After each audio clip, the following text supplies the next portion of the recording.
agama ya. Ini prinsip. Nah, orang-orang Yahudi itu memiliki apa menyebutnya ya hal-hal yang menyangkut keagamaan yang menunjukkan orang itu saleh apa enggak. Ada tiga praktek kesalehan yang biasa dilakukan oleh orang Yahudi. Di ayat 2 sampai dengan ayat 4 ini mengenai sedekah. Ini bentuk kesalehan yang pertama, sedekah. Kemudian ayat 5 sampai dengan 15 ini wujud kesalehan yang lain, yaitu berdoa. Kemudian yang berikutnya, ayat 16 sampai dengan 18, ini wujud kesalehan yang ketiga, ya, berpuasa. Jadi ada sedekah, berdoa, dan puasa. Dan Bapak Ibu dalam praktek, Bapak Ibu masih melakukan kan berdoa disertai dengan puasa. Dan kalau urusan kesalehan tentang sedekah, hmm, saya tidak yakin ada yang meragukan orang Katolik di Indonesia ini kan. Kalau urusan membantu orang lain dengan ya bantuan finansial, nah itu sudah sangat mencolok. Nah, sekarang gini kita akan mendalami ucapan Yesus ini, tetapi bukan sekedar urut ya. Tema yang berkaitan dengan sedekah itu juga terungkap di ayat 19 dan 20 sampai dengan 21. Kemudian berkaitan dengan berdoa, ini Tuhan Yesus juga menyampaikannya di bab 7 ya, ayat 7 sampai dengan 11. Ini berkaitan dengan doa. Nah, ada hal-hal sekali lagi Bapak Ibu yang kita perlu klarifikasi. Klarifikasi ini bisa jadi mengoreksi pemahaman kita, bisa jadi juga meneguhkan pemahaman kita. Nah, sekarang kita akan melihat prinsip yang disebut di ayat 1. Jangan mengamalkan kesalehan di depan umum supaya dilihat orang. Kenapa? Kalau orang melakukan hal seperti itu, mengamalkan kesalehan di depan umum supaya tujuannya ya dilihat orang, maka orang itu tidak akan memperoleh upah dari Bapamu di surga. Nah, sekarang begini, mengamalkan kesalehan. Yang dimaksudkan apa? Melakukan, pakai kata yang lebih kaku lagi ya, mewujudkan, melakukan kewajiban orang beragama, mewujudkan kewajiban orang beriman. Dalam hal ini sekali lagi yang disebut sedekah, doa, dan puasa. Nah, kalau orang melakukannya di depan umum, ya tujuannya bisa berbeda loh ya. Bapak Ibu pernah berdoa di depan orang banyak? Ya pernah. Tujuannya bukan supaya dilihat orang, tapi karena memang sedang memimpin doa bersama misalnya. Kemudian yang lain lagi, berdoa di depan orang banyak. Bapak Ibu misa duduk paling depan. Itu jelas mengikuti misa di hadapan orang banyak. Tetapi tujuannya bukan supaya dilihat orang. Yang keliru yang ditunjukkan oleh Tuhan Yesus di sini adalah ya, kita lihat Injil Matius bab 6 ayat 1. Jadi jangan melakukan kewajiban keagamaan, jangan mengamalkan kesalehanmu di depan orang banyak dengan tujuan supaya dilihat orang. Kalau tujuannya itu, ingat, kamu tidak akan beroleh upah dari Bapa. Nah, Bapak Ibu, kita juga perlu klarifikasi dulu tentang upah ini. Kalau orang mengerjakan sesuatu yang baik dengan tujuan supaya mendapatkan upah, itu juga bukan sesuatu yang positif.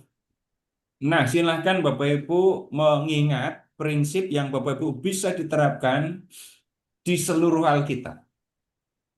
Kalau kita membaca teks dan menemukan tindakan atau perintah atau larangan untuk melakukan sesuatu, lalu di situ ada ganjaran dan ada hukuman, maka jangan konsentrasi pada hukuman atau ganjarannya.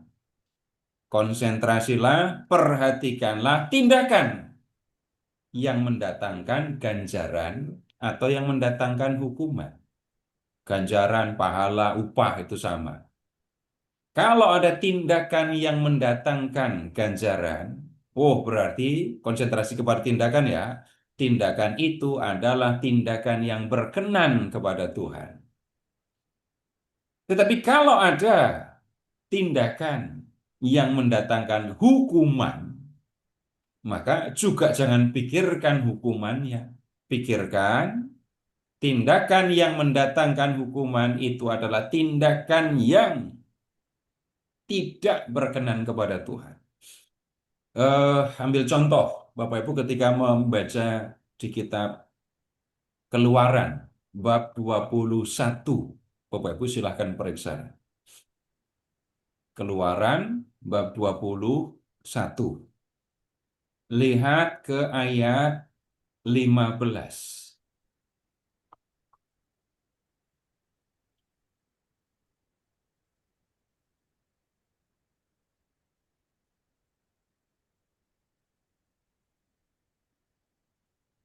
Tidak ketemu? Tidak. Apa yang dikatakan di situ? Siapa yang memukul ayahnya atau ibunya, pastilah ia dihukum mati. Bapak Ibu kalau ngamati teksnya itu enggak gitu imbang kan hukumannya. Yang memukul ayah atau ibunya, orang itu harus dihukum, hukumannya apa? Mati. Tapi itu masih belum seberapa. Silahkan lihat ke ayat 17. Ayat 17. Apa yang dikatakan di situ? Siapa yang mengutuki ayahnya atau ibunya, ia pasti dihukum mati. Ya, sama. Hukumannya hukuman mati. Kalau yang di ayat 15 itu memukul, kalau di ayat 17 mengutuk. Bapak Ibu nggak perlu komplain, masa cuma ngomong jelek tentang orang tua saja, hukumannya hukuman mati. Nah, kalimat seperti ini menunjukkan konsentrasi pada hukuman mati. Tapi perhatikan tindakan. Tindakannya apa? Mengutuk, memukul orang tua, itu tindakan yang sangat keliru dan tidak berkenan kepada Tuhan. Begitu maksudnya. Sekarang Bapak Ibu silahkan pindah ke kitab Amsal. Amsal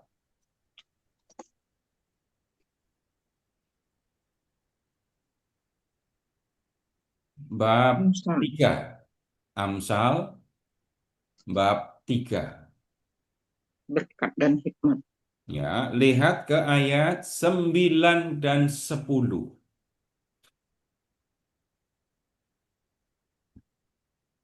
Muliakanlah Tuhan dengan hartamu dan dengan hasil pertama segala penghasilan. Kalimatnya indah kan?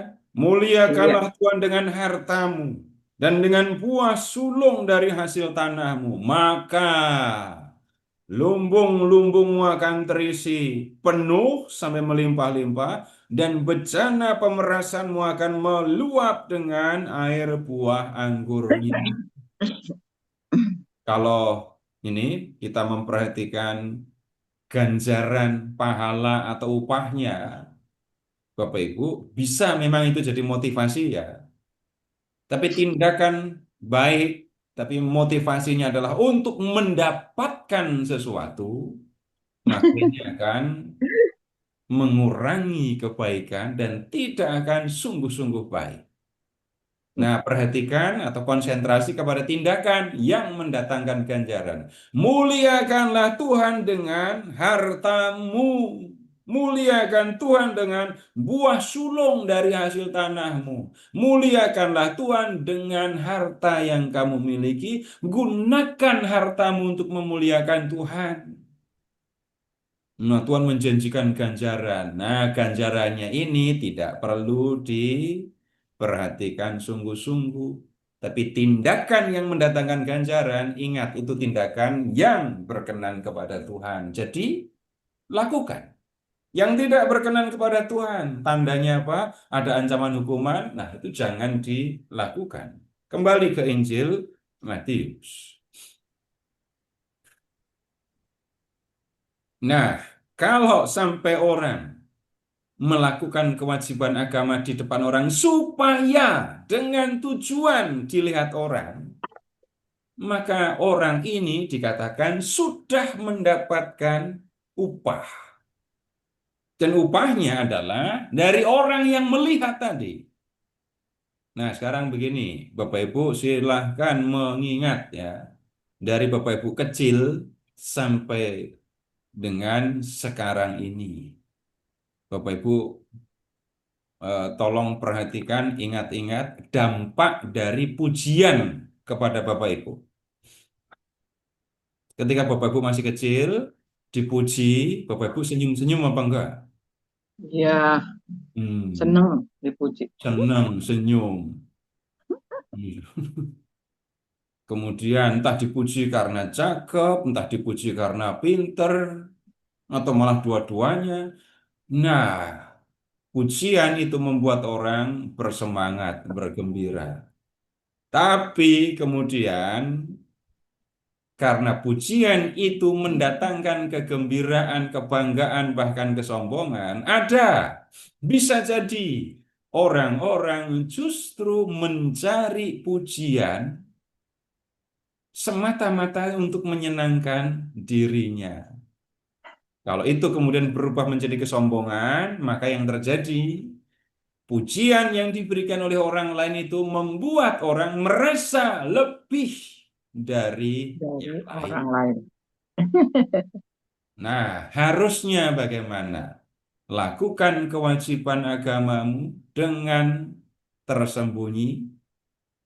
Di depan umum boleh, tidak masalah, tapi perhatikan tujuannya. Bukan supaya dilihat lalu dipuji. Nah, yang disebut oleh Tuhan Yesus, mereka sudah mendapat upahnya nanti ya.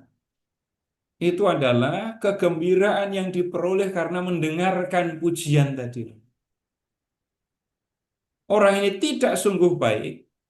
Oh, tetapi orang lain memandangnya baik lalu menyampaikan pujian. Jadi itu prinsip, lakukan kewajiban agamamu. Ini adalah urusanmu dengan Tuhan, jadi biarkan hanya Tuhan yang tahu. Biarkan hanya Tuhan yang menyaksikan apa yang kamu perbuat sebagai orang-orang yang percaya kepadanya. Begitu. Sekarang kita lihat ayat 2 tentang memberi sedekah. Saya yakin Bapak Ibu sebenarnya sudah hafal dengan teksnya kan? Jadi apabila engkau memberi sedekah, jangan engkau menggembar-gemborkan hal itu seperti yang dilakukan orang-orang munafik di rumah-rumah ibadat di lorong-lorong. Jadi kalau memberi sedekah, jangan seperti orang munafik. Kalau kamu memberi sedekah, jangan menggembar-gemborkannya. Terjemahannya Bapak Ibu, eh, mungkin ya ada yang berbeda soalnya. Kalau Bapak Ibu mendengar kata gembar-gembor itu apa? Yang Bapak Ibu pikirkan. Ceritain sana sini. Nyeritain sana sini.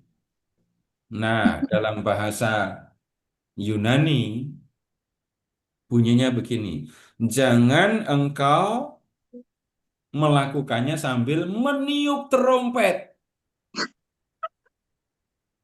Kalau dalam bahasa terjemahan yang lama, sang dengan mencanangkan Canang itu adalah gong kecil yang biasa digunakan oleh para utusan raja.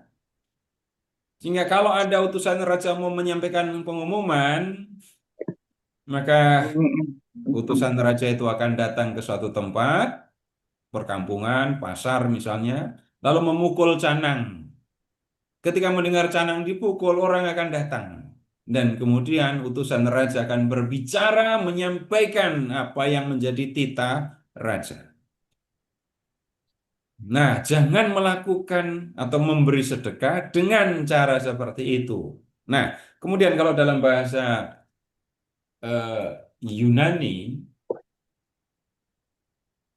terjemahannya jangan melakukannya sambil atau dengan memukul Canang. trompet. Ya, dengan sambil memukul trompet. Maksudnya apa? Trompet yang dimaksudkan Bapak Ibu itu bukan seperti trompet yang ditiup pada tahun baru, sekadar trompet begitu saja. Tetapi ya itu biasa. Jadi trompet sangkakala itu biasa digunakan untuk memanggil orang berkumpul, terutama mengundang orang untuk mengikuti perayaan keagamaan. Jadi orang munafik, orang munafik itu yaitu yang melakukan tindakan kewajiban keagamaan, kesalehan supaya dipuji. Nah, itu orang munafik. Nah, mereka kalau mau memberi sedekah, itu Tuhan Yesus mengumpamakannya ya, dengan meniup terumpet, memanggil orang untuk melihat apa yang dia lakukan, dan habis itu berharap orang memuji dia, dan kalau orang sudah memuji dia, dia punya perasaan senang. Nah, itu orang-orang munafik. Maka lihat yang mereka lakukan. Orang-orang munafik itu kalau memberi sedekah, lihat, mereka melakukannya di rumah-rumah ibadat dan di lorong-lorong. Jadi kelihatan. Oh, Bapak Ibu dulu kan belum ada uang kertas ya. Jadi Ya, uangnya ya, kan ya. koin, logam semua. Jadi kalau memberi sedekah, harus kelihatan jatuhnya uang itu dari tangan dia ke tangan si penerima, dan orang lain harus melihat itu, jatuhnya uang itu. Kemudian, ya, peringatannya, peringatan Tuhan Yesus ya, kalau memberi sedekah, jangan seperti itu. Kenapa? Akhir ayat 2. Mereka sudah mendapat upahnya. Upahnya itu apa?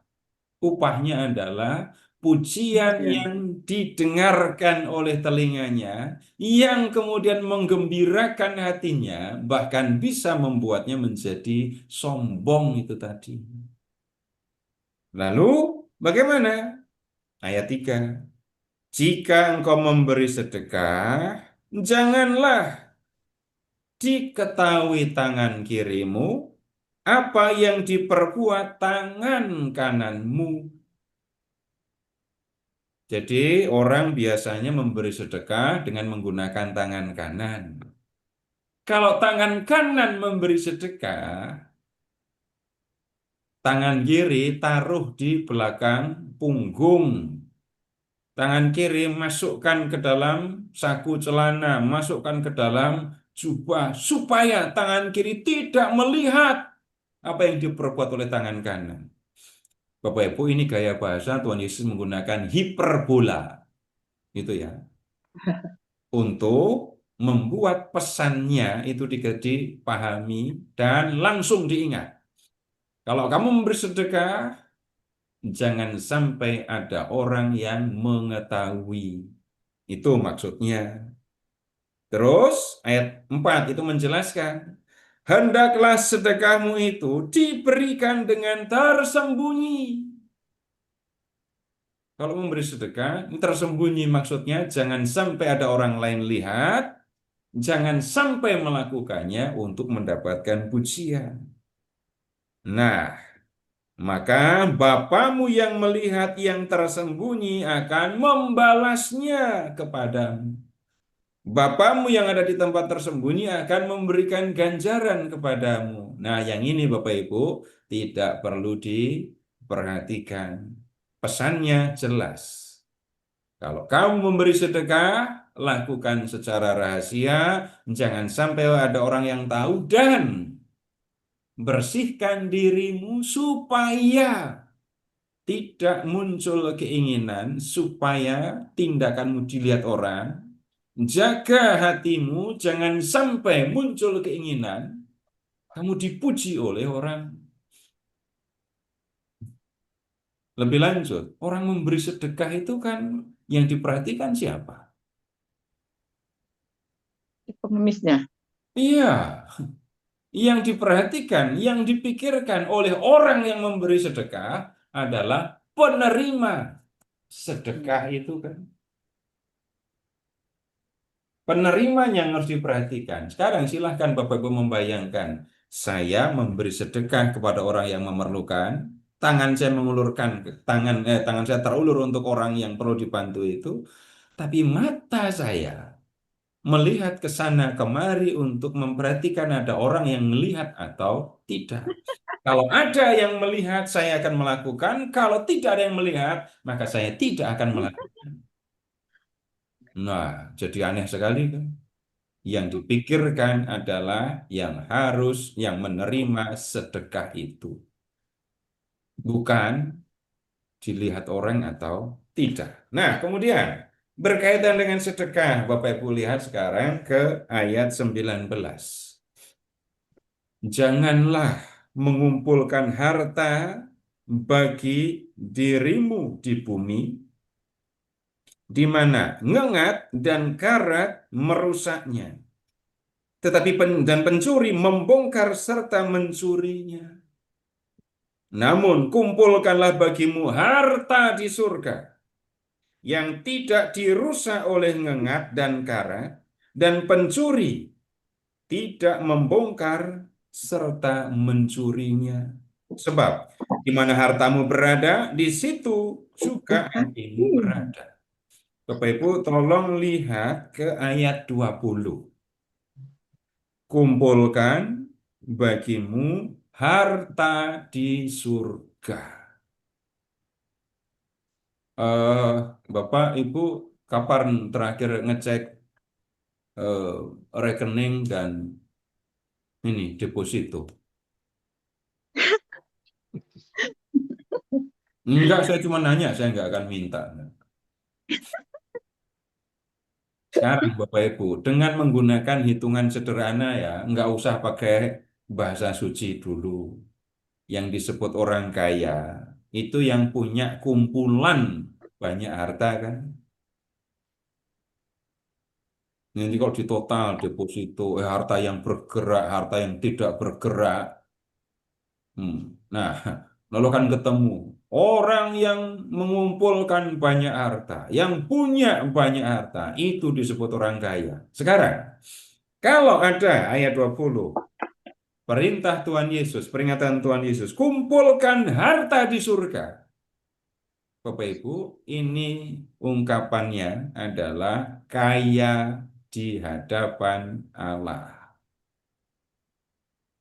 Saya bicara tentang konteks ini ya, karena kata itu bisa punya arti yang lain, apalagi ketika melihat lawan katanya, miskin di hadapan Allah, nanti beda lagi. Tapi yang tolong diperhatikan, kumpulkan harta di surga. Jangan kumpulkan harta di bumi. Kenapa? Harta di bumi itu ada resiko dimakan ngengat, dirusak karat, dibongkar pencuri.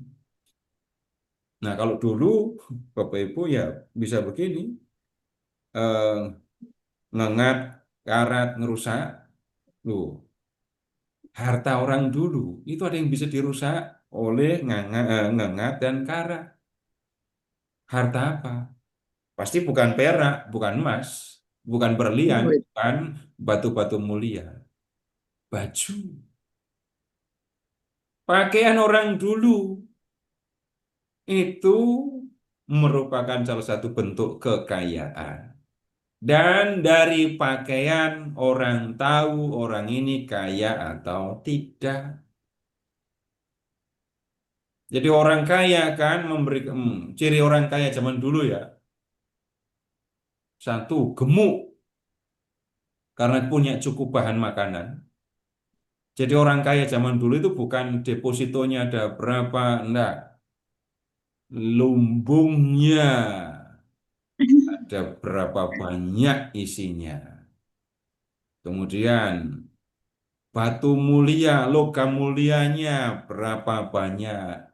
Tambah lagi tanahnya berapa luas. Dan kemudian pakaian yang dikenakan sehari-hari bagaimana.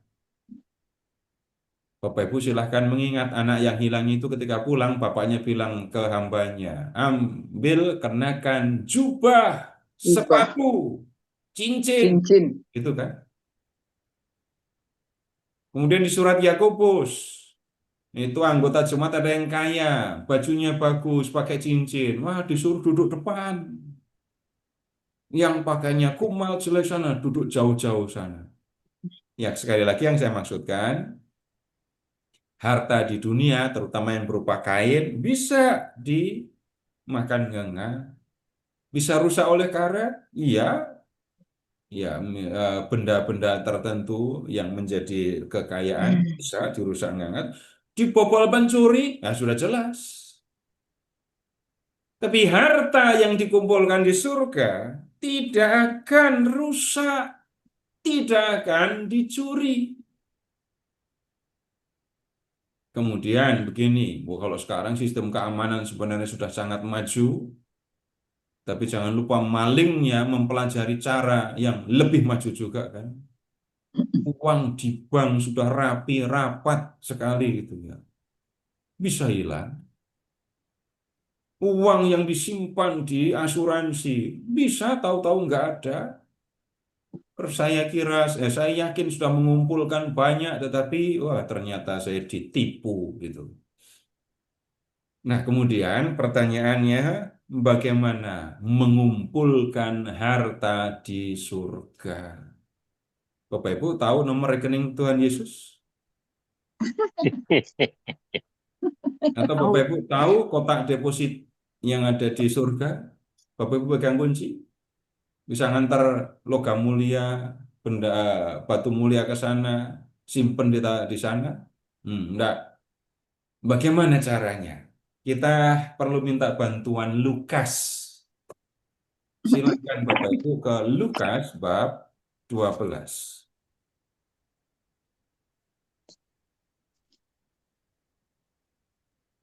Lukas bab 12. Lihat ke ayat 33 dan 34. Lukas 12, 33, 34. jualah Jualah segala segala milikmu dan berilah sedekah. sedekah.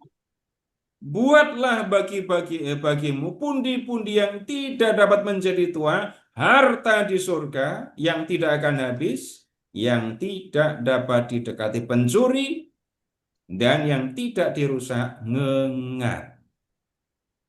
Nah, kalau Bapak Ibu memperhatikan sungguh-sungguh ayat 33, Bapak Ibu tahu cara mengumpulkan harta di surga.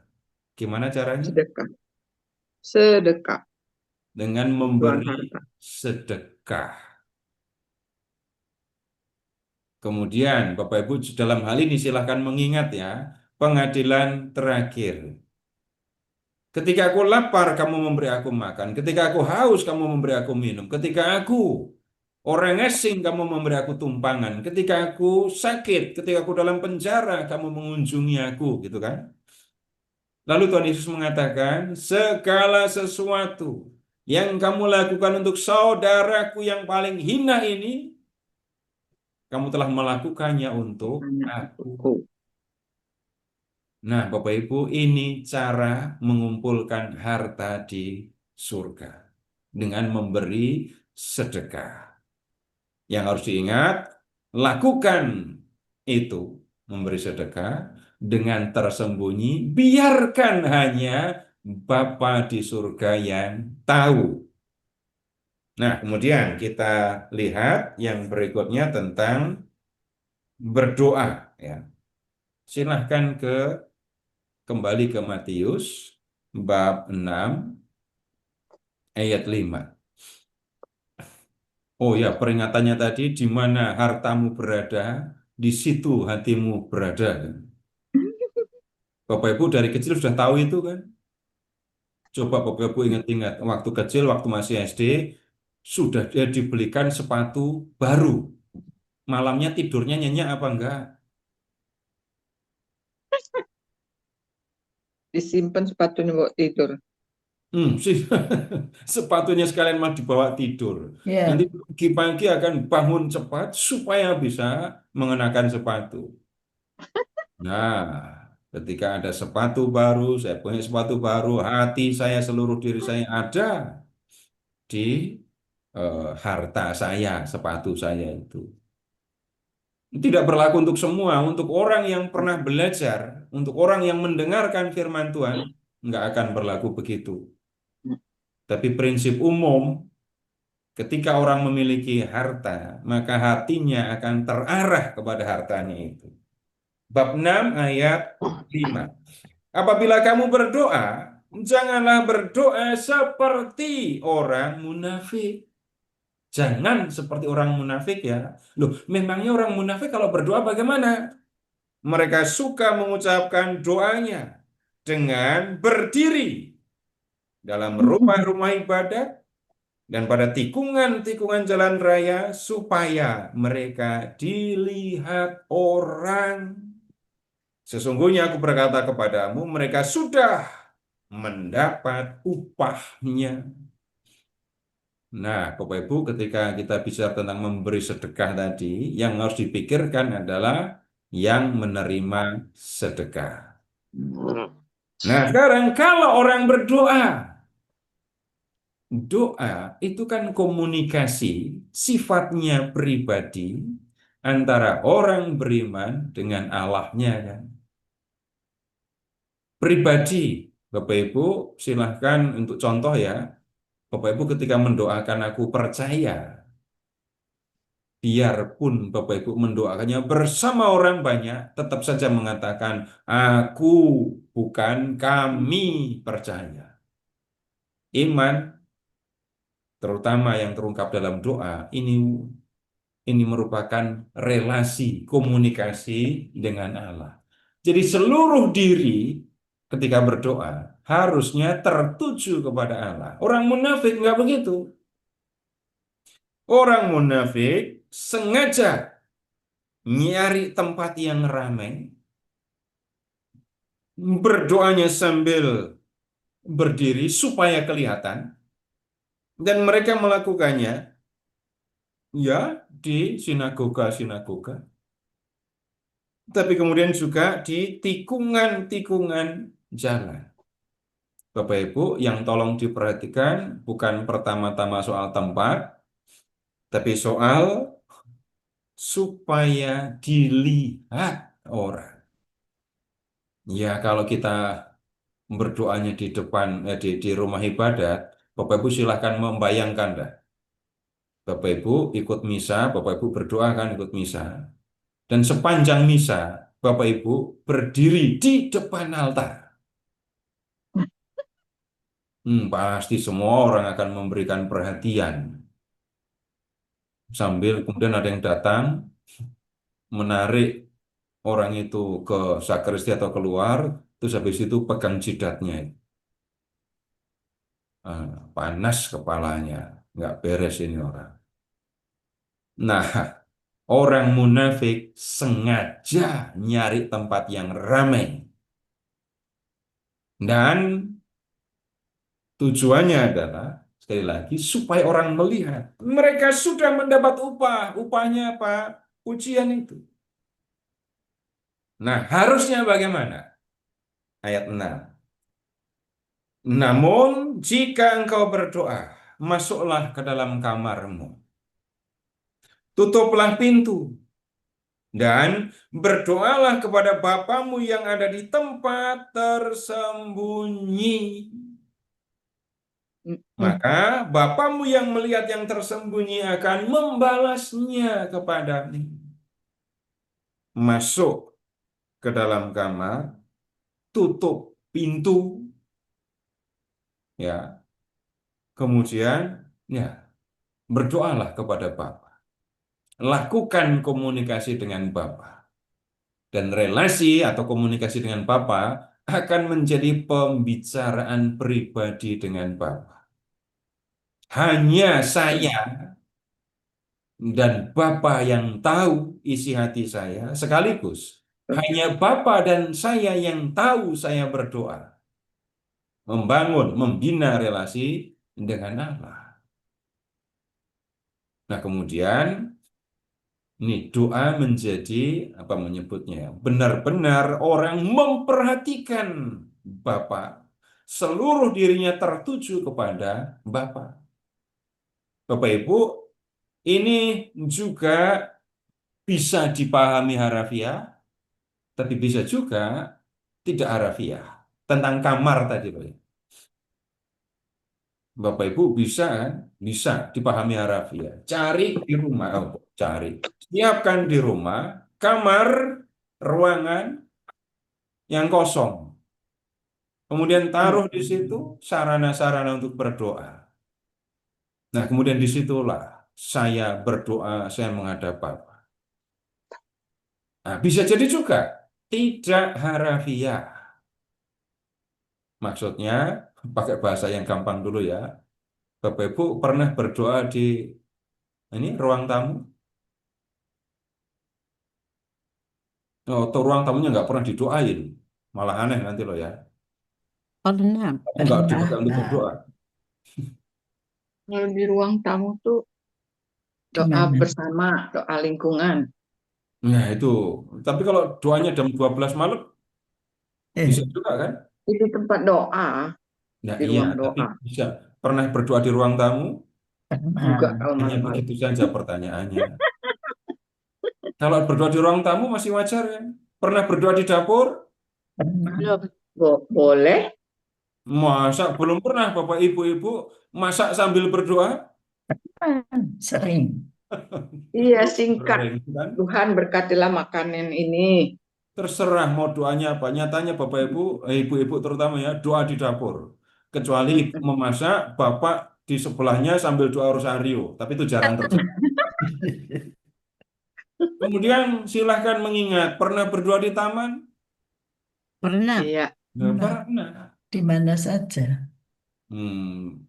Nah, kemudian nanti kalau di mana saja agak perlu klarifikasi. Tapi yang saya maksudkan, enggak Dalam hati, di Pak. kamar, enggak harus di kamar seperti harafiah, tetapi di tempat-tempat lain. Tapi yang pasti, saya dan Bapak saja yang tahu. Iya, betul. Bapak Ibu silahkan mengingat, selama Bapak Ibu mengikuti Tuhan Yesus, selama Bapak Ibu mengikuti Tuhan Yesus ya, silahkan mengingat. Pernah nggak Bapak Ibu mendengar Tuhan Yesus cerita, Tuhan Yesus kalau berdoa masuk ke kamar? Enggak, Belum. Belum. Saya juga nggak pernah tahu tuh kamar Tuhan Yesus ada di sebelah mana. enggak ada rumah, tidur pun enggak ada Tapi Bapak alas Ibu bisa kepala. mengingat, Tuhan Yesus naik ke bukit untuk berdoa. Ya. Iya. Tuhan Yesus juga berdoa di depan orang banyak. Iya. Hmm. Sebelum membangkitkan Lazarus, Tuhan Yesus berdoa kan di depan orang banyak. Tapi yang dimaksudkan tetap sama. Relasi pribadi antara si pendoa dengan Bapa. Itu yang jadi ya pokok perhatian ini. Nah, kalau orang berdoa dengan mengharapkan orang lain melihat saya berdoa atau enggak, ya kan aneh itu. Berikutnya, sekarang silahkan ke ayat 7. Lagi pula, ketika kamu berdoa, janganlah bertele-tele seperti kebiasaan bangsa-bangsa yang tidak mengenal Allah. Kalau kamu berdoa, Jangan bertele-tele. Berdoa Ya, dengan bertele-tele itu adalah kebiasaan orang yang tidak mengenal Allah. Loh, memangnya mereka yang tidak mengenal Allah itu kalau berdoa bagaimana? Mereka menyangka bahwa dengan banyaknya kata-kata, doanya akan dikabulkan. Dikabulkan atau tidaknya doa menurut orang-orang yang tidak mengenal Allah itu bergantung pada banyak atau sedikitnya kata yang diucapkan. Nah, kemudian kalimat ini seringkali digunakan oleh orang, ya, orang lain, bisa jadi memang bukan orang Katolik, bisa juga mantan orang Katolik untuk mereka mengecam, menyalahkan, menggunakan ayat ini untuk merendahkan orang Katolik ketika berdoa rosario. Bapak Ibu perhatikan sungguh-sungguh kalimatnya dan Bapak Ibu langsung akan mengerti, nggak nyambung apa yang mereka ucapkan itu. Lihat ayat 7. Orang yang tidak mengenal Allah itu menyangka bahwa dengan banyaknya kata-kata doanya akan dikabulkan. Bapak Ibu kalau berdoa rosario, tolong ini perhatikan. Doa rosario itu doa permohonan atau doa kontemplatif. Pilihannya jelas ya. Permohonan dahulu. Kontemplatif. Hmm. Kontemplatif. Lain kali perlu diskusi tentang dokumen khusus tentang rosario. Ini dokumen dikeluarkan di tahun rosario oleh Paus Yohanes Paulus II. Doa rosario itu doa kontemplatif. Tapi Oh, banyak orang Katolik memandangnya sebagai permohonan. permohonan. ya. Jadi aneh kan? Iya. Bapak Ibu, yang menjadi penting dalam doa rosario itu adalah ini peristiwa. Peristiwa. Nah, yang dilihat, yang diperhatikan ketika orang ini rosario, mulut mengucapkan doa salam Maria, tapi hati dan pikiran tertuju kepada peristiwa yang direnungkan.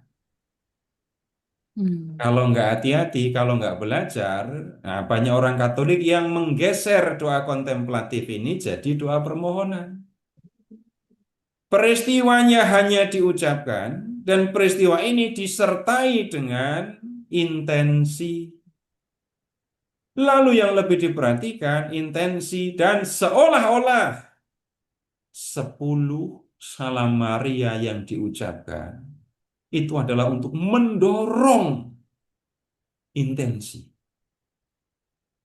Bapak Ibu, yang saya sampaikan ini bukan ide saya ya. Apa yang saya sampaikan ini sumbernya adalah ini Rosarium Virginis Mariae. Rosario tanpa peristiwa, rosario tanpa kontemplasi itu ibarat badan tanpa jiwa. Loh, ngomongnya begitu. Iya, begitu ungkapan di dokumen itu. Jadi kalau rosarionya lalu dilakukan hanya sekedar mengucapkan salam Maria dan yang dipikirkan adalah setiap salam Maria itu adalah untuk mendorong intensi. Nah, di situ doa bisa menjadi bertele-tele. Lebih lengkapnya begini. Orang yang tidak mengenal Allah itu mengucapkan banyak kata ketika berdoa. Tujuannya apa? Itu doanya dikabulkan. Menyangka bahwa banyaknya kata menentukan doanya akan dikabulkan atau tidak. Nah, kemudian ketika orang bicara tentang ini banyaknya kata, lalu yang diomongin apa saja sih? Ya, nggak tahu lah. Lalu akan ketemu hal-hal yang aneh. Kalau Bapak Ibu minta doa kepada saya, tulis alamat lengkap dari ini, mulai dari rumah, nomor rumah, jangan sampai salah. Nanti kalau sampai Bapak Ibu salah menulis alamat rumah, berkatnya nggak sampai ke rumah Ibu, tapi berkatnya akan jatuh di rumah tetangga. Loh, nggak menyangka orang bisa bertele-tele berdoa dengan seperti itu. Bisa jadi juga seperti sedang mendikte Tuhan, Hmm. seolah-olah Tuhan tidak tahu apa-apa. Seolah-olah Tuhan nggak ngerti apa-apa, maka harus dikasih tahu. Detail. Belum tahu dia. Kalau sampai doanya kelihatannya sudah detail, itu dipenuhi semua oleh Tuhan, ternyata ada hal penting yang dia tidak sebut, nggak dikasih. Itu nanti bisa jadi akan ketemu orang-orang yang minta supaya pengabulan doanya di-cancel saja Tuhan. Saya memang tidak pernah mengucapkan permohonan yang ini, dan ternyata engkau tidak memberikannya juga. Padahal itu sesuatu yang saya andaikan, penting saya andaikan Tuhan tahu. Itu orang bisa kecewa di situ. Nah, jadi ayat 8, janganlah seperti mereka karena Bapamu mengetahui apa yang kamu perlukan sebelum Sebelum. kamu memintanya. Betul. Lalu nanti ada yang nanya lagi, lah kalau Bapak udah tahu terus ngapain? Saya harus berdoa. Untuk apa saya berdoa? Nah, kita lanjutkan. Ini tanya jawabnya tunggu dulu ya. Kita ke bab 7. Mulai dari ayat 7. Ini juga ayat-ayat yang sering kali dipahami secara keliru. Maksudnya, Bapak Ibu perhatikan ayat 8 ya. Yang tertulis, mintalah maka akan diberikan kepadamu, carilah maka kamu akan mendapat, ketuklah maka pintu akan dibukakan bagimu. Yang tertulis seperti itu. Yang ada di kepala saya, yang ada di pikiran saja saya, mintalah apa yang kamu perlukan, maka yang kamu perlukan itu akan diberikan kepadamu. Carilah apa yang kamu inginkan, maka yang kamu inginkan itu akan kamu dapat. Ketuklah pintu yang ada di depanmu, maka pintu yang ada di depanmu itu akan dibuka. Kan. Antara apa yang tertulis dengan apa yang ada di pikiran berbeda. Dan yang membuat banyak orang kecewa itu bukan yang tertulis, tapi yang ada di pikiran. Mintalah apa yang kamu perlukan, padahal mintalah, maka akan diberikan. Yang dipikirkan, mintalah apa yang kamu perlukan, maka yang kamu perlukan itu akan diberikan kepada. Kemudian, yang tertulis ayat 8. Sebab setiap orang yang meminta menerima, yang mencari mendapat, yang mengetuk baginya pintu dibukakan. Yang ada dalam pikiran saya, setiap orang yang meminta apapun yang diperlukan akan menerima yang dia minta itu, akan menerima apa yang dia perlukan itu. Yang mencari apa yang diinginkan akan mendapatkan apa yang dia inginkan itu. Itu yang ada di pikiran. Tapi tunggu dulu. Bapak Ibu, ketika bicara kepada Tuhan, menyampaikan permohonan kepada Tuhan, maka kita ya perlu memahami Tuhan, ya, bukan mengikuti kehendak, keinginan diri kita. Tapi kita bicara tentang Tuhan apa adanya. Sekarang begini, Bapak Ibu silahkan mengingat ketika masih anak-anak. Waktu masih anak-anak, Bapak Ibu pernah minta sesuatu kepada orang tua? Banyak. Banyak, Sering. sering. Yang saya minta tolong, ada permintaan yang diberikan oleh orang tua, ada permintaan yang tidak diberikan oleh orang tua. Atau semua permintaan diberikan? Iya, Tidak. ada Nah, semua. kalau semua permintaan dikabulkan, ini luar biasa. Berarti ibu memintanya. Waktu kecil, ibu sudah sangat bijaksana. Sehingga mengerti apa yang diperlukan dan mengerti situasi orang tua. Tapi, tidak semua anak bisa begitu. Anak lebih berpikir apa yang diinginkan atau diperlukan. Pelukan. Anak-anak Diperlukan. sudah berpikir tentang yang Diingin- diperlukan. Luar biasa lagi. Diinginkan. Pelukan. Ah, Diingin. kalau nanti orang tua akan mirip-mirip juga nanti. Kalau orang tua lebih memikirkan yang diinginkan atau yang diperlukan. Diperlukan. Perlu, diperlukan. Hmm. Ibu, bapak, kalau beli handphone sekarang, Cuma mau beli keinginan. yang diinginkan atau yang diperlukan? Tergantung orangnya, Pak. Beda-beda. Iya, Ada saya yang nanya ingin. Ibu Sinta boleh jawab. Diinginkan oleh anak. Saya mau beli yang diinginkan. Diperlukan. Beli yang diinginkan. Kalau yang diperlukan, pokoknya bisa telepon, WA, udah gitu. Mm-mm. Hmm. Dah. Kalau selfie itu kebutuhan atau keinginan? Keinginan. Keinginan. Memilih handphone dengan memperhatikan kamera, Bapak Ibu saya tidak bicara benar apa salah loh ya. Saya tidak dibayar oleh penjual handphone manapun loh ya. Nah sekarang begini, ketika seorang anak, saya juga bicara kepada anak-anak kok tentang meminta dan kemudian bagaimana orang tua memenuhi dan menolak keinginan anak. Ambil contoh, ini pertanyaan untuk anak-anak. Kamu pernah lihat nggak temanmu minta sepeda motor dan dikasih, padahal dia masih kecil, kakinya aja belum nyampe ke tanah kalau naik motor? Ada, seneng. Anak itu seneng karena pengen sepeda motor, diberi sepeda motor.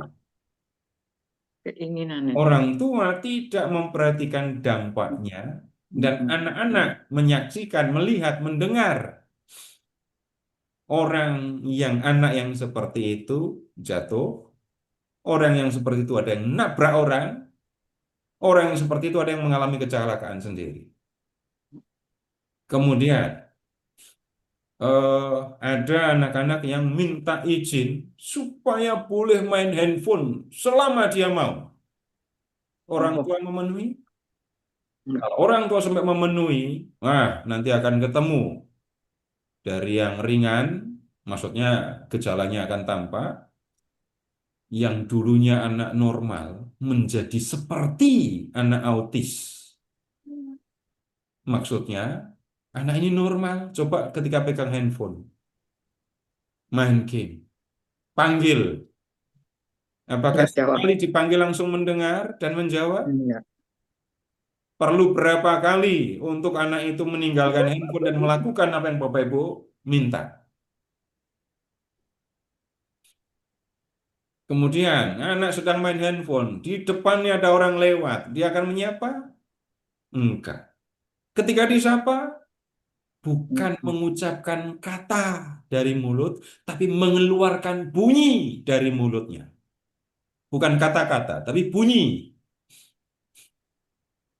Nah, Bapak Ibu, orang tua, kayak gini, ketika saya masih kecil, berpikir sebagai anak, saya akan berpikir sebagai anak.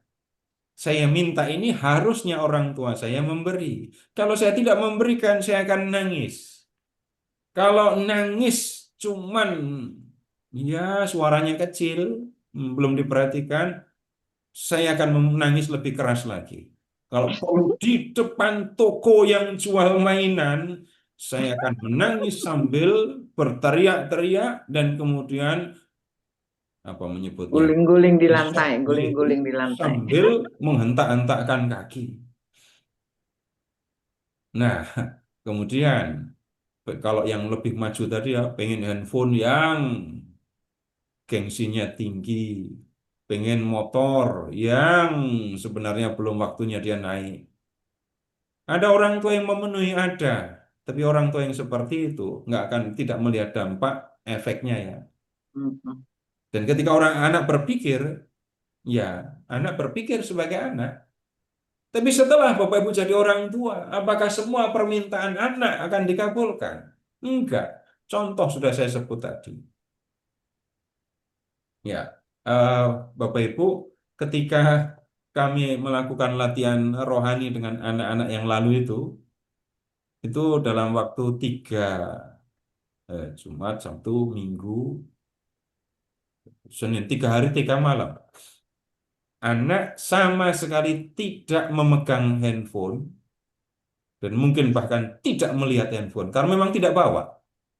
Yang bawa handphone hanya pendamping. Jadi kalau orang tua mau nanya, kontak dengan pendamping.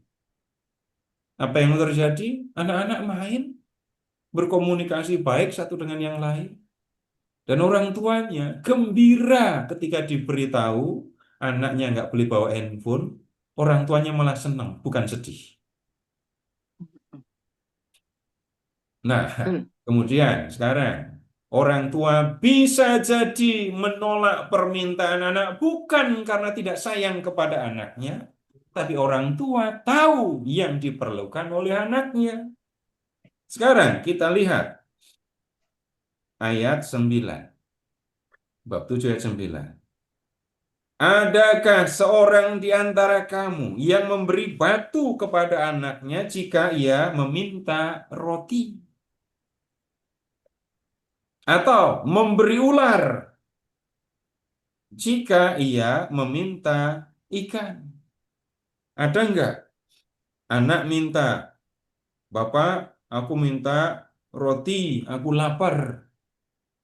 Bapaknya keluar rumah, nyari batu, lalu diberikan kepadanya, anaknya. Nih, batu, makan. Kalau kamu sanggup, makan.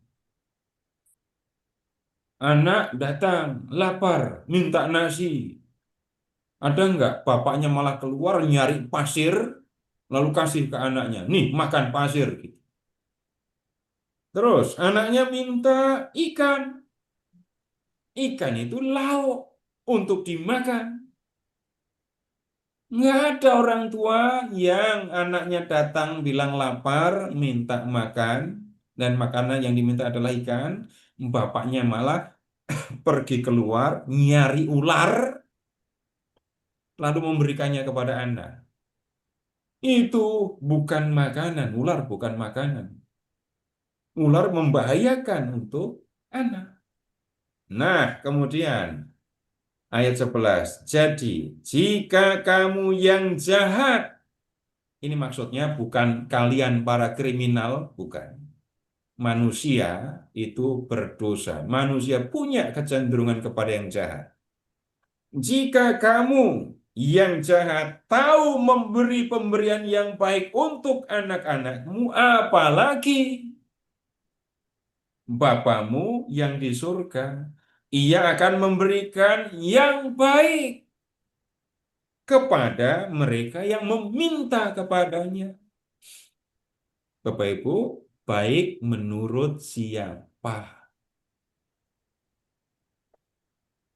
Baik menurut saya dan baik menurut Tuhan itu lebih sering sama atau lebih sering berbeda? Beda. Nah, kemudian baik ini menurut Tuhan. Kenapa kok menurut Tuhan? Tuhan lebih tahu apa yang saya perlukan. Seperti kalau orang tua ya menolak permintaan anak karena anaknya minta revolver, minta pistol, minta senapan gitu. Karena apa? Ngelihat film kelihatannya keren kalau pistolnya beneran. Lalu anak minta. Apalagi bapaknya polisi, anaknya sering lihat bapaknya pegang revolver beneran gitu ya. Orang tua akan menolak. Kenapa? Ini tidak baik untukmu, ini tidak cocok untuk kamu. ini bisa membahayakan kan. Tapi yang ada di kepala anak bisa jadi hanya saya pengen Bangga. pegang main pistol beneran. Saya beri contoh yang ekstrim supaya gampang diingat saja. Nah, ketika saya meminta sesuatu kepada Tuhan, saya yakin yang saya minta itu adalah sesuatu yang baik untuk saya. Tetapi Tuhan yang lebih tahu mengenai diri saya, itu yang akan melihat yang saya minta itu baik atau tidak untuk saya. Nah, kemudian yang akan diberikan oleh Tuhan adalah yang baik. Tetapi itu belum selesai. Terus gimana? Kalau ini baik untuk Tuhan, menurut Tuhan, tapi nggak baik menurut saya. Sekarang begini, Bapak Ibu, saya minta tolong. Apa? Bapak Ibu, waktu kecil, nah, mau kecil lagi ya, silahkan Bapak Ibu mengingat waktu kecil pernah nggak belajar memakan suatu makanan, dan untuk memahami enaknya makanan itu saya harus belajar. Misalnya ada yang waktu kecil nggak seneng makan durian, ya, kemudian habis itu dia memaksa diri untuk makan, lalu habis itu ternyata enak. Sekarang kalau cuma satu biji saya enggak, harus satu buah saya baru bisa menikmati durian. Yang lain lagi, Bapak Ibu kalau pernah pergi atau makan masakan orang Jawa Timur, makan rujak cingur gitu ya. Kalau melihat penampilannya, bisa jadi orang tidak tertarik. Ketika memakan, apa enaknya ini? Hidung sapi campur nanas, campur tempe. Pertama kali misalnya memakan itu, ini makanan apa seperti ini? Tapi kemudian saya makan. Oh, ternyata lebih enak lagi ketika ini rujak cingur, minumnya kolak pisang. Itu khas jelas di sana. Untuk menikmati enaknya makanan pun kadang saya harus belajar. Kemudian pernah juga yang saya pelajari untuk makan, saya bilang dulu enak, sekarang nggak enak lagi. Kalau nggak percaya, Bapak Ibu nanti habis ini di rumah cari pisang, kemudian ambil sendok, lalu minta anak, suami atau istri untuk ngerok pisang itu, lalu dilumatkan pakai sendok, terus baru disuapkan. Bapak Ibu masih mau makan dengan cara begitu? Pisang yang tadinya enak malah jadi nggak enak. Nah, baik menurut Tuhan belum tentu sesuai dengan keinginan saya, belum tentu tampak baik untuk saya, tapi saya yang harus belajar, mencari, berusaha untuk mengetahui baiknya itu apa. Supaya lebih jelas lagi, ini contoh ini doa saya waktu kecil. Doa saya waktu kecil. SMP ketika mulai SMP kelas dari SD masuk SMP, jadi awal SMP. Saya kan minta sepeda, namanya sekolah saya agak jauh, wajar kan saya minta sepeda? Wajar. Itu bukan diinginkan, tapi diperlukan untuk sekolah. Tapi bapak saya tidak memberikan kepada saya sepeda, tidak membelikan saya sepeda. Karena tidak dibelikan sepeda, bukan kemudian saya nggak mau sekolah, tapi saya jalan kaki dari rumah sampai ke sekolah. Kalau Bapak Ibu dari Jogja ke Prambanan, lalu Bapak Ibu di sebelah kanan di Kalasan ketemu dengan Candi Kalasan. Nah, sekolah saya ada di seberangnya. Candi Kalasan ada di sebelah kanan, sekolah saya ada di sebelah kirinya. Kalau harus lurus, enggak tahu apakah mungkin kalau 2 kilo adalah kalau 2 kilo. Dan saya harus berjalan dari rumah, keluar dari desa, masuk ke pesawan, masuk ke desa yang satu, desa yang lain lagi, lalu masuk ke rel kereta api, lalu jalan kaki sepanjang rel kereta api. Keluar dari rel kereta api, masuk di jalan perkampung, kemudian baru ketemu jalan Jogja Solo, nyebrang sampai sekolah. Saya nggak diberi sepeda, saya jalan kaki. Tapi kemudian yang terjadi, oh itu saksinya banyak kok. Saya tahu, saya ada orang-orang yang bersama saya berjalan ada. Tapi dia nggak tahu apa yang ada di dalam hati saya. Karena selama perjalanan itu, baik saya sendiri maupun ada temannya, saya berdoa rosario tanpa rosario. Jadinya berdoa salam Maria, Bapa kami terus sepanjang jalan. Doanya jelas ya, tanpa modus, tanpa intensi, hanya senang.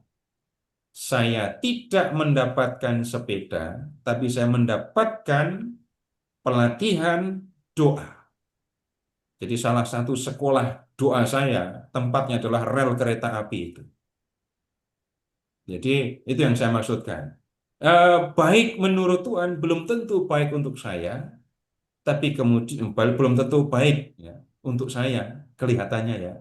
Dan kita harus memperhatikan, mencari apa yang baik yang dikehendaki Tuhan itu. Nah, kemudian setiap keluarga pasti pengen bapaknya, ibunya terus bersatu dan terus ada. Misalnya saya beri contoh lain. Tapi kemudian ada satu situasi yang membuat bapaknya, pakai bahasa jelas ya, minggat gitu ya. Lalu anak-anak harus hidup bersama ibunya, ibunya harus kerja keras. Dalam situasi seperti ini ada anak-anak yang melihat ibunya kerja keras, lalu berpikir bagaimana mereka bisa mandiri. Situasi yang sulit yang mereka hadapi malah membuat mereka bisa mandiri. Saya tidak akan mengajak orang untuk menyalahkan Tuhan, bukan. Kalau Tuhan nyatanya memberikan, membiarkan saya mengalami begini, perhatikan yang baik yang dikehendaki Tuhan itu apa. Baik, sampai di sini dulu. Silakan Pak Ferry. Baik, terima kasih Pak Seto. Jadi untuk Matius bab 7 ayat 7 hal pengabulan doa itu semua poinnya adalah semua diserahkan kepada apa yang baik bagi Tuhan gitu ya Pak Seto ya. Baik Bapak Ibu, kami persilahkan jika ada yang ingin disampaikan atau ingin ditanyakan.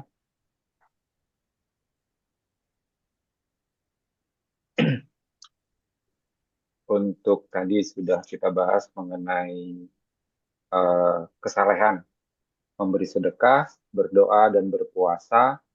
Lalu di bagian terakhir tadi mengenai hal pengabulan doa. Ada yang ingin ditanyakan? Berapa? Pak Seto, Iya, itu baik. the rosary, instead of Hail Mary, bolehkah ditukar kepada Our Father, Bapa kami? Semuanya misterium itu. tolong Ibu tolong diulang tadi suara tidak begitu Maksud jelas. saya, doa rosary, instead of Salam Maria, tukar kepada semua Bapa kami.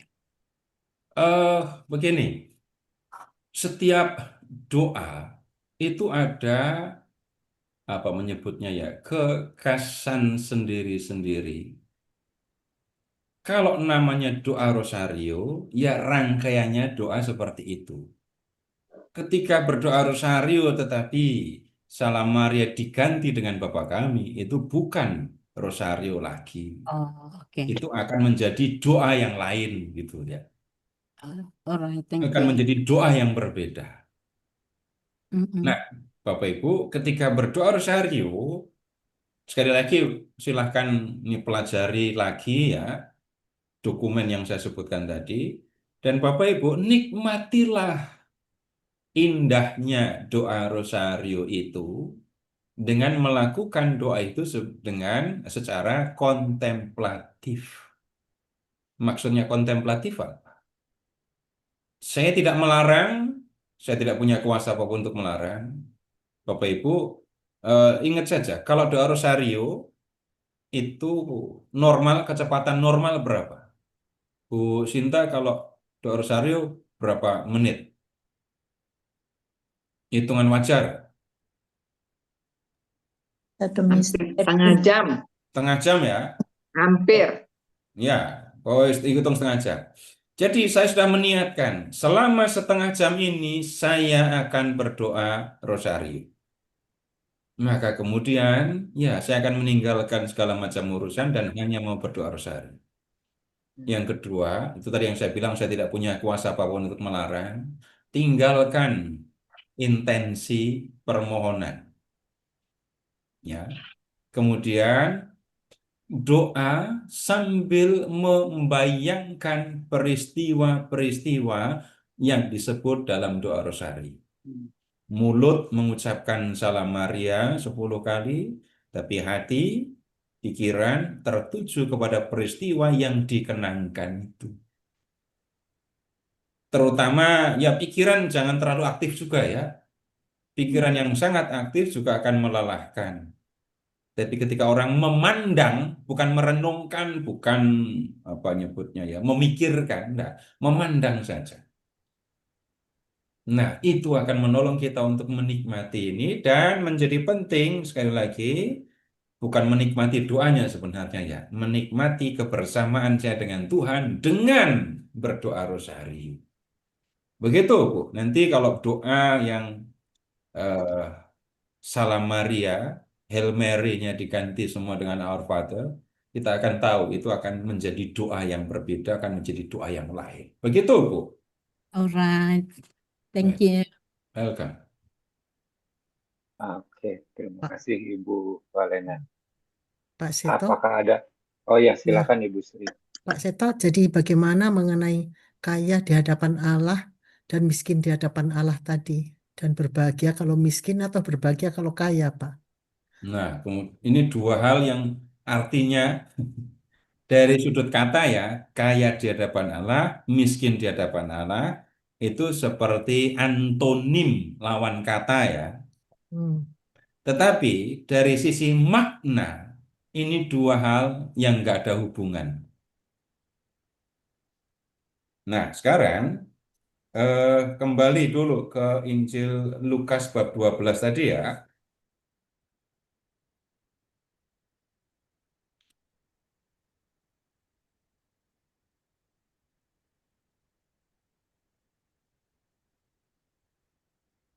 Silahkan ke Lukas 12. Lihat ayat 33 dan 34 tadi.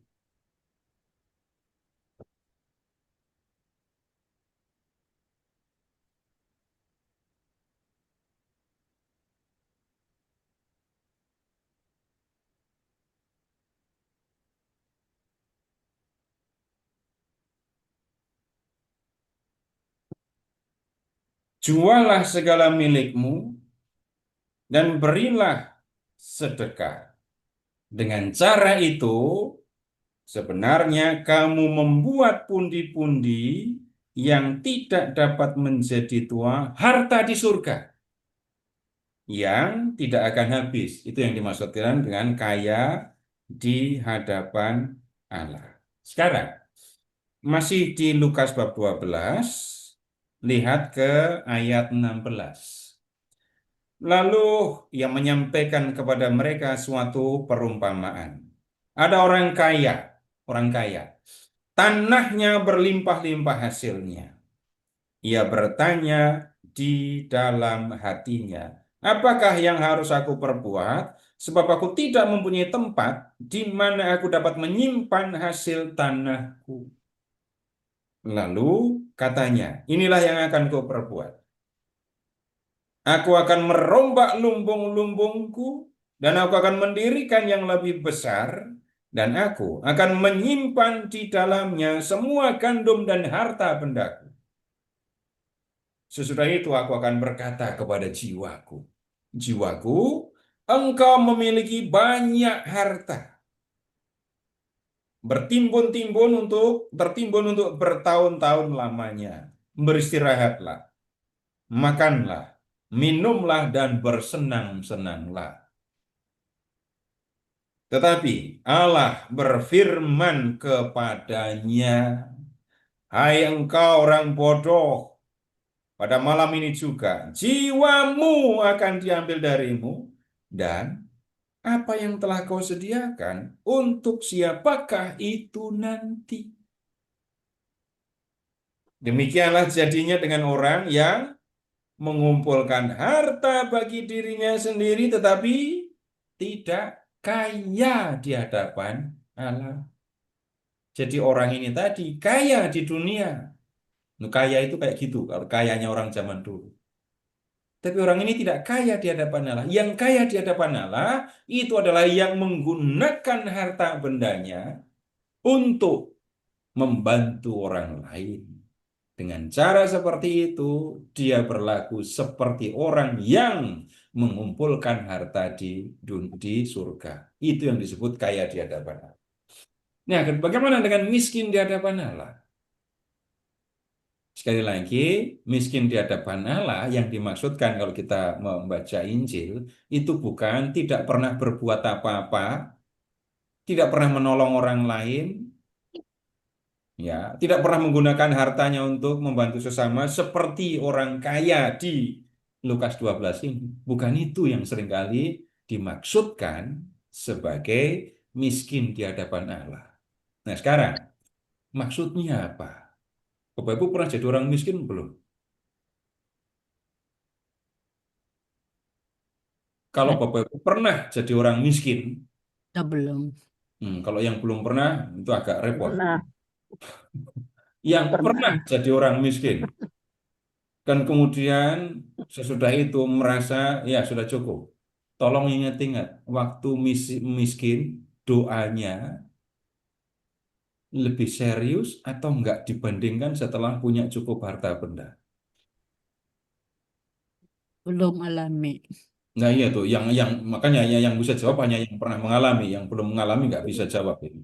Lebih serius. Waktu sudah kaya Pak ya. Dulu Udah, nggak pandai waktu berdoa. masih miskin. Waktu masih miskin. Nggak pandai berdoa, kan?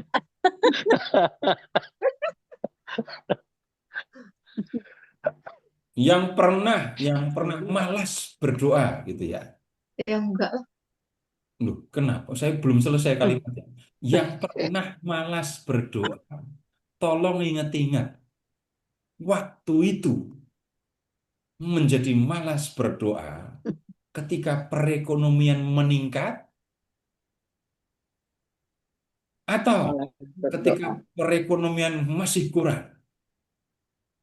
Masih kurang. Ya, yang pernah malas berdoa. Ada kemungkinan setelah saya merasa semua cukup, jadi buat apa berdoa? Rasa nggak perlu berdoa. Nah, Nggak kemudian cukup. berikutnya, silahkan Bapak Ibu memperhatikan situasi sendiri ketika miskin. Silahkan memperhatikan juga situasi orang miskin. Orang yang miskin itu hidupnya bergantung pada orang lain. Bapak Ibu nggak usah diskusi garis kemiskinannya berapa, terus kemiskinan itu relatifnya kayak apa, saya nggak bicara itu. Tapi orang yang miskin itu tahu bahwa hidupnya bergantung kepada orang lain. Nah, kemudian orang miskin juga akan merasakan bahwa hidupnya, pakai bahasa jelek ya, hidupnya itu seolah ditopang oleh orang lain. Tuhan Yesus minta para pengikutnya untuk memperhatikan orang-orang miskin. Kenapa? Ya karena orang miskin kalau tidak dibantu nggak akan bisa bertahan. Itu maksudnya. Nah, sekarang perhatikan keadaan saya di hadapan Tuhan. Perhatikan semangat atau situasi orang miskin. Saya adalah orang yang bergantung kepada Tuhan. Saya apakah orang yang merasa bergantung pada Tuhan, hidup saya ditopang oleh Tuhan, atau saya merasa orang yang tanpa Tuhan pun saya hidup? Nah, orang yang Bergantung disebut pada Tuhan. miskin di hadapan Allah itu yang seperti ini. Yang dengan segala situasi yang dihadapinya merasakan bahwa hidupnya bergantung kepada Allah, ditopang oleh Allah. Nah, itu. Jadi saya katakan kaya di hadapan Allah, miskin di hadapan Allah secara kata demi kata. Itu seperti antonim atau lawan kata. Tetapi dari sisi makna nggak ada hubungan. Begitu, Bu. Baik, Pak. Terima kasih. Miskin di hadapan Allah itu bergantung. Iya, baik. Masih ada satu pertanyaan mungkin yang ingin disampaikan sebelum kita lanjut ke sesi yang kedua. Baik, kalau tidak ada, kita kembali ke Matius bab 6 ya. Bab 6. Kita ke ayat 16. Ini wujud kesalehan yang ketiga, yaitu berpuasa. Apabila kamu berpuasa, janganlah mukamu muram seperti orang munafik. Mereka mengubah air mukanya supaya orang melihat bahwa mereka sedang berpuasa. Sesungguhnya aku berkata kepadamu, mereka sudah mendapat upahnya. Nah, Bapak Ibu, orang Yahudi itu mengenal kebiasaan untuk berpuasa ya.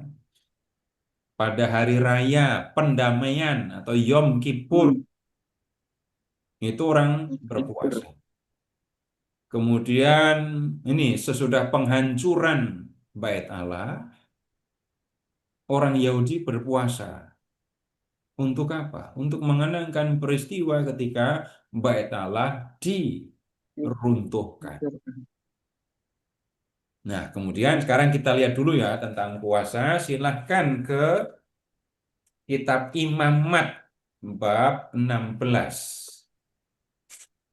Puasa pada hari raya pendamaian atau Yom Kippur.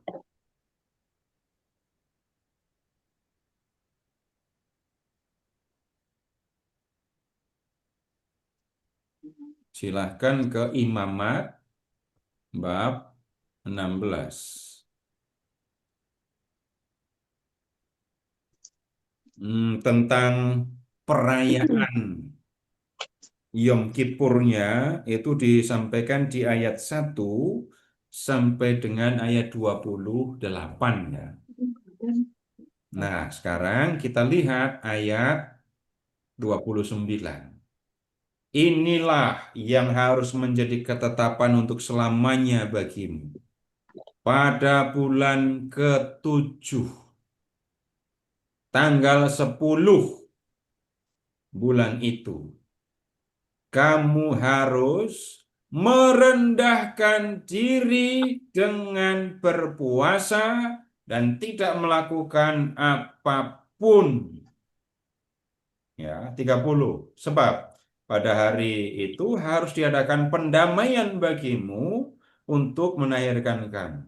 Kamu akan ditahirkan dari segala dosamu di hadapan Tuhan. 31. Hari itu, hari raya Yom Kippur, hari raya pendamaian, harus menjadi Sabat, hari perhentian penuh bagimu. Dan kamu harus merendahkan diri dengan berpuasa. Nah, sekarang Bapak Ibu, ya tentang puasa, hal yang sederhana untuk diperhatikan, namanya puasa itu ya nggak makan, tidak minum. Itu berpuasa. Tapi kemudian coba kita lihat lebih lanjut Bapak Ibu. Namanya manusia sebagaimana makhluk hidup yang lain itu perlu makan.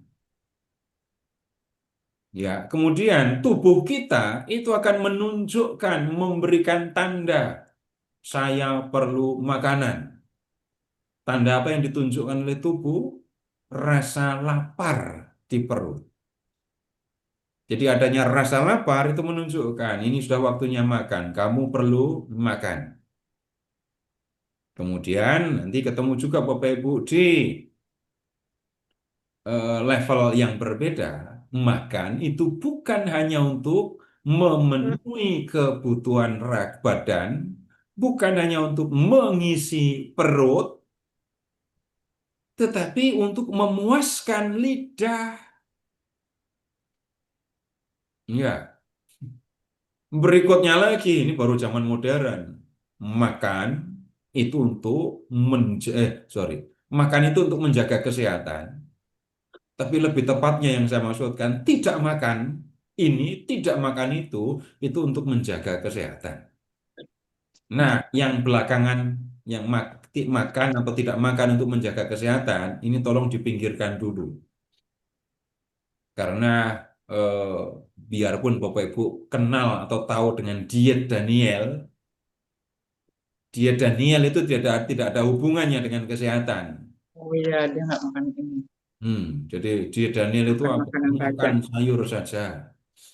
Itu urusannya bukan soal kesehatan, tetapi menjaga kesucian diri dari makanan yang membuat dia najis. Nah, sekarang orang makan, manusia makan itu untuk memenuhi kebutuhan tubuh, memenuhi kebutuhan perut yang lapar. Tapi ingat, ada juga makanan untuk memuaskan lidah. Sekarang begini, kalau Bapak Ibu mengatakan makanan ini atau makanan itu enak, enaknya itu di perut apa di lidah? Di lidah. Lidah. Setelah makanan melewati lidah, Bapak Ibu pasti bisa ngerasain enaknya? Sakit perut. Enggak ada. begitu. Makanan itu sudah masuk ke rongkongan dan mulai gerakan peristaltik untuk membawa makanan ke lambung. Udah nggak ada rasa enak lagi. Yang disebut makanan enak sekarang, tiap kelompok, tiap situasi orang bisa berbeda. Kalau di Israel zaman kuno, makanan yang disebut enak itu, kalau makanan ya, daging yang berlemak sekaligus sumsumnya. Itu baru makanan enak. Itu apa nyebutnya ya? Ini nggak ada Makanan Bapak. surgawi. Alkitab. Nah, coba Bapak Ibu periksa dulu deh kitab Nabi Yesaya. Oh, Yesaya ngurusi makanan. Iya, ada urusan makanan. Silahkan ke bab 25. Yesaya 25. Ini makanan yang disediakan Tuhan itu enak-enak. Nah, enaknya makanan Israel kuno itu apa? Yesaya bab 25 ya, ayat 6. Tuhan semesta alam akan menyediakan di gunung ini bagi segala bangsa suatu perjamuan dengan makanan masakan yang berlemak. Suatu perjamuan dengan anggur tua, masakan yang berlemak dan bersumsum, anggur tua yang disaring endapannya. Nah, ini makanan dan minuman yang enak di Israel kuno ya begini. Nah, orang makan itu untuk memenuhi kebutuhan raganya, tapi juga untuk menikmatinya. Dan menikmati makanan, sekali lagi, ini urusan lidah. Nah, kemudian orang berpuasa itu ngapain? Orang berpuasa itu sederhananya tidak makan. Dan apa yang sebenarnya terjadi ketika orang tidak makan? Kalau orang makan itu untuk memenuhi kebutuhan raga, berarti puasa itu menahan untuk tidak memenuhi kebutuhan raga menunda untuk memenuhi kebutuhan badan ini. Kalau makanan itu dinikmati untuk mendapatkan kesenangan, makan enak, maka puasa itu juga berarti memilih untuk tidak makan makanan yang enak, memilih untuk tidak mencari kesenangan, kegembiraan dalam makanan. Yaitu puasa. Nah, kemudian ketika kita membaca kitab Imamat tadi, sesuatu hal yang penting Bapak Ibu.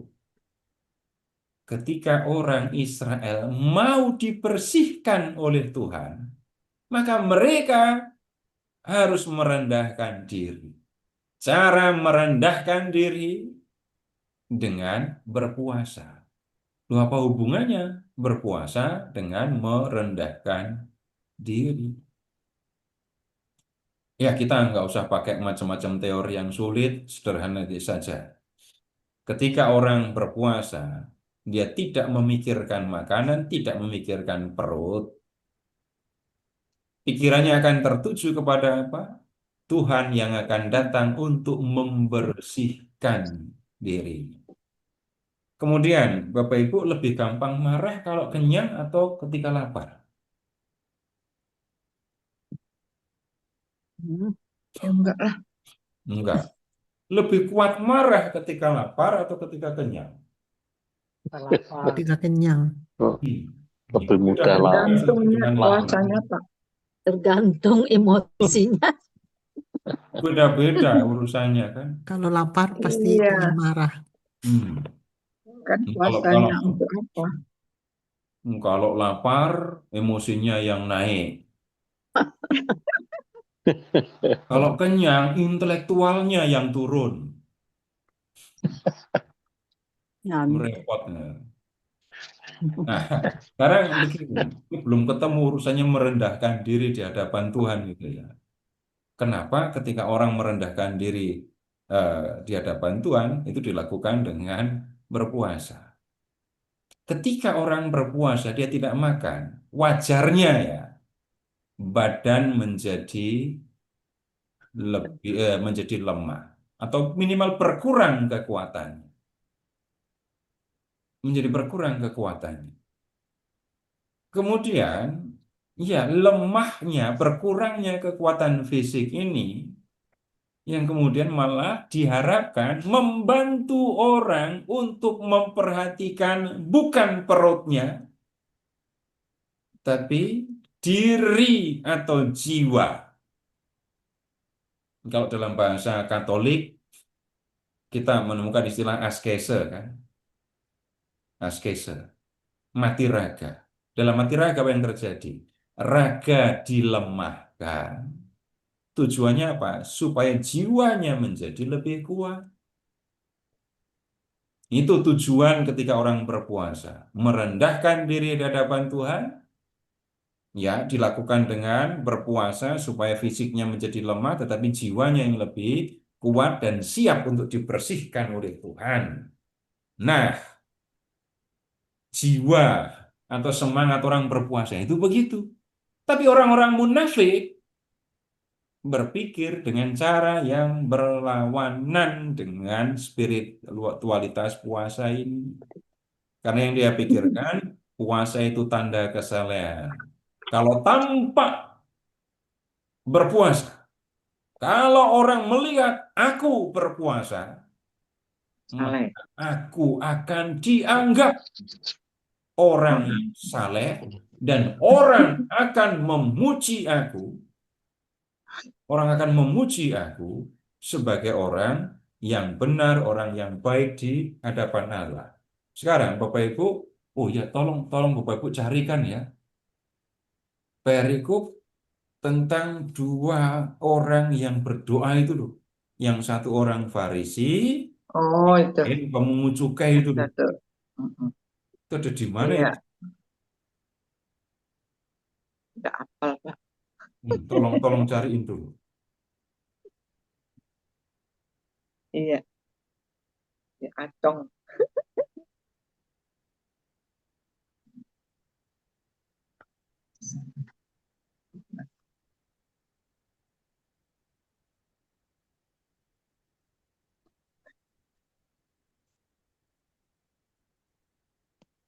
Injil Lukas bab 18 mulai dari ayat 18, Pak. 9. 18 ayat 9. Hah? Ayat 9. Iya, dari ayat 9.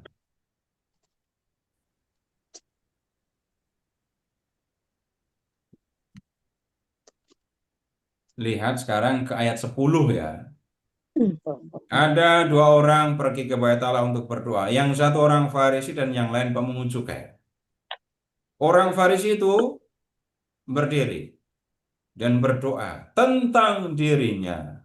Begini, ya Allah, aku mengucap syukur kepadamu karena aku tidak sama seperti semua orang lain. Aku bukan perampok, bukan orang lalim, bukan pezina, dan bukan juga seperti pemungut cukai ini. Terus, ayat 12. Aku berpuasa 2 kali seminggu. Aku memberikan 1/10 dari segala penghasilanku. Nah, Bapak Ibu, kita lihat orang Farisi dalam perumpamaan yang disampaikan Tuhan Yesus ini menyebut ya, dirinya, mereka orang Farisi berpuasa seminggu 2 kali. 2 kali. Senin Kemis itu pasti ya. Tapi menghina orang. Nah, kemudian apa yang dia lakukan? Aku puasa seminggu 2 kali. Itu diceritakan kepada Tuhan. Hmm. Nah, yang kita perlu perhatikan di luar puasa di hari raya pendamaian tadi ya, yang tujuannya merendahkan diri, kita ketemu orang Farisi puasa seminggu 2 kali. Dan kemudian tujuannya berpuasa itu apa? Pokoknya, salah satu kewajiban yang harus dipenuhi dan satu hal yang menunjukkan orang itu orang saleh, baik, dekat dengan Tuhan, itu adalah puasa. Maka mereka puasa. Tapi ketika mereka berpuasa, kembali ke Injil Matius bab 6, lihat, kalau berpuasa, mereka mengubah mukanya. Gimana caranya mengubah air muka? Begini, Bapak Ibu, kalau dalam keadaan yang tidak disadari, saya lapar, itu di wajah saya kelihatan nggak saya lapar? Atau gini aja deh, minimal tiap Jumat kan Bapak Ibu melihat wajah saya, biarpun di layar. Pernah kelihatan saya lapar apa enggak? Enggak. Ini biarpun sendirian juga teriak-teriak ini. Nah, kemudian Bapak Ibu ini kalau kalau dalam situasi yang tidak sadar saya lapar gitu ya, orang bisa kan langsung berubah wajahnya. Ketahuan ini lapar ini. Dari mana? Ketahuan di wajah. Wajah yang menampakkan kelelahan, kelemahan, lemes gitu ya. Ah, ini kurang makan. Itu situasi yang wajar. Nah, orang Farisi ketika berpuasa sengaja, orang munafik tadi ya, sengaja membuat wajahnya tampak seperti atau sebagai orang yang lapar. Kemudian ini juga Bapak Ibu, tapi ini agak jorok ini ya. Kalau orang berpuasa, lalu akan ketahuan bibirnya kering. Lalu dibuat juga supaya kelihatan ada air liur kering di bibir. Itu yang saya maksudkan, itu mau tampak jorok kan. Tapi orang bisa melakukan yang seperti itu. Sekali lagi tujuannya supaya orang tahu kalau aku sedang puasa. Lalu kelihatan, tiap hari kok lemes, tampak mukanya mukanya menampakkan sedang lapar. Oh, berarti orang ini sering puasa. Belum lagi, ini rambutnya sengaja diacak-acak, malas sisiran supaya kelihatan lagi. Saya sedang puasa. kelihatan mudah, wajahnya lemes, rambutnya nggak menampakkan kesegaran. Lalu bagaimana? Apa yang disampaikan oleh Tuhan Yesus? Ayat 17. Namun apabila engkau berpuasa, perhatikan, minyakilah kepalamu. Terus cucilah mukamu. Dua hal ini, meminyaki kepala dan mencuci muka, itu dilakukan supaya wajah tampak segar. Tidak tampak sedang lemes gitu ya. Tapi tampak segar. Dan orang tidak akan menyangka dia sedang puasa gitu. Dan itu sekali lagi dilakukan supaya 18, jangan dilihat orang bahwa engkau sedang berpuasa, melainkan hanya oleh Bapamu yang ada di tempat tersembunyi. Saya berpuasa, saya berdoa, saya memberi sedekah. Lakukan sembunyi-sembunyi, jangan ada yang tahu. Dan kemudian biarkan hanya Tuhan yang melihat. Bapak Ibu begini juga, kalau Bapak Ibu puasa, gini, saya dulu waktu masih makan ini ya, sering ini puasa hanya makan nasi saja itu. Dan Bapak Ibu kalau orang berpuasa hanya makan nasi saja, bau mulutnya gimana? Nggak Jelek tahu. sekali kan ya. Kalau orang mau pamer saya sedang puasa gitu ya, ketika sedang puasa mulut bau malah dipakai ngomong dekat-dekat sama orang lain gitu ya. Ketahuan ini puasa ini, berarti udah nggak makan berapa lama gitu. Itu contoh yang lain lagi untuk mengatakan orang berpuasa supaya dilihat dan kemudian dipuji. Orang yang mengikuti Yesus akan memperhatikan yang diucapkan Yesus. Lakukan semuanya dengan tersembunyi, biarkan hanya Tuhan yang mengetahui. Nah, kemudian Bapak Ibu, nah kalau sekarang saya termasuk yang apa nyebutnya ya, enggak memperhatikan atau ya kalau mau pakai bahasa lain malas untuk berpuasa. Kenapa? Nah sekarang puasa saya, misalnya ya puasa saya ini bukan puasa karena mau membersihkan diri, puasa saya itu puasa diet. Nah, repot lagi kalau begini kan. Ada loh orang-orang yang ini misalnya ya, saya nggak mau makan isi buah manggis, saya mau kulitnya saja. Ada yang begitu apa enggak? Nggak Dan tahu, Pak. Ada, tapi sudah dalam bentuk tablet. hmm, Tablet isinya apa? Kulit manggis. Saya nggak mau semangka yang merah, saya mau putihnya saja. Bagian kulit itu. Nah, itu bukan karena saya nggak suka dengan makanan itu, tapi saya kalau makan yang merah nanti jadi apa? Tekanan darah turun atau malah ini kadar gula naik. Jadi saya nggak makan yang itu. Saya puasa, saya nggak makan daging. Nggak Kamu makan pantang. beneran, saya nggak makan daging gitu ya. Ya iyalah, Kulitnya begitu makan daging langsung khawatir kolesterol naik, kemudian darah tinggi, apa tekanan darah naik. Nah, Bapak Ibu, ini saya tidak bisa mengatakan, oh ini puasa yang seperti ini itu sama dengan puasa yang dikehendaki Tuhan Yesus. Jelas beda kan? Tapi kemudian ada juga, ini kalau saya puasa makannya telat, beda lagi urusannya. Ini saya punya penyakit tertentu yang mengharuskan saya makan setiap beberapa jam gitu. Ada yang tetap bisa berpuasa. Saya tidak akan menyangkal. Saya ya bisa berpuasa. Tapi kemudian ada orang-orang yang ada dalam situasi yang sekali lagi tidak memungkinkan untuk puasa. Nah, sekarang begini. kita mencoba melihat sesuatu yang lebih dalam daripada sekedar tidak makan, tidak minum. Maksudnya ini begini, kecenderungan orang kalau lapar, ya makan. Kecenderungan orang yang senang, yang makan adalah mencari makanan yang enak. Bapak Ibu pernah ada tamu, Bapak Ibu ngajak mau traktir orang, tapi sengaja nyari makanan yang nggak enak. Ya aneh lah.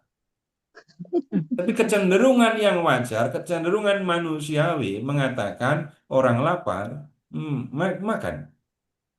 Orang yang kemudian kalau mau menikmati makanan akan cari makanan yang enak. Berpuasa itu berarti mengendalikan diri untuk tidak mengikuti kecenderungan manusiawi. Berpuasa kalau begitu juga berarti menahan diri untuk tidak melakukan hal-hal hanya untuk menyenangkan diri sendiri. Bisa jadi puasa kalau begitu dilakukan lebih memperhatikan soal spiritualnya. Lebih konkret lagi, begini, Bapak Ibu silahkan mengingat kecenderungan pribadi masing-masing. Kecenderungan pribadi masing-masing. Ya, misalnya, saya kasih contoh sederhana ya. Misalnya ada yang kalau melihat sesuatu tidak pada tempatnya, reaksi pertamanya adalah langsung marah, cari siapa yang berlaku, tegur langsung. Di rumah bisa begitu? Bisa. Bapak Ibu dulu begitu? Pernah, mungkin pernah. Tapi kemudian sekarang sudah berubah. Kenapa? Silahkan periksa sendiri. Kalau saya nuruti amarah saya, berarti saya harus nyakitin orang terus. Dan yang saya sakiti adalah orang yang paling dekat dengan saya. Sebaliknya, ada yang itu tadi, ngelepas sepatu di sini ya taruh di sini, ngelepas baju di sana yang taruh di sana. Habis memakai sesuatu di sini, ya sudah taruh di sini. Itu kecenderungan yang mungkin ada. Kemudian ketika saya mau berpuasa, apa artinya? Ya saya tidak mengikuti kecenderungan itu. Kalau saya mengambil sesuatu, balik ke tempatnya. Kalau saya ya habis mengerjakan sesuatu, kembalikan pada tempatnya. Ini soal yang sederhana ya. Sekali lagi saya kasih contoh yang sederhana. Masuk kepada soal yang lebih spiritual. Saya punya kecenderungan manusiawi dan cenderungnya negatif. Saya sadari itu dan kemudian saya menahan diri untuk tidak melakukan. Saya memikirkan juga bagaimana caranya supaya tidak melakukan itu lagi. Yang pernah ya saya kerjakan. Saya dulu tiap hari mengumpat. Tiap hari, udah makanan harian saya mengumpat. Tapi kemudian ya ngumpat itu kan memuaskan hati kan ya. Tapi kemudian ketika ada seorang anak yang bertanya kepada saya apa arti ucapan saya, sejak itu saya berhenti. Enggak mengucapkan kata-kata yang merupakan umpatan itu lagi. Berpuasa, udah terus. Dan kemudian Bapak Ibu lama-kelamaan kecenderungan manusia itu makin lama makin bisa dikurangi.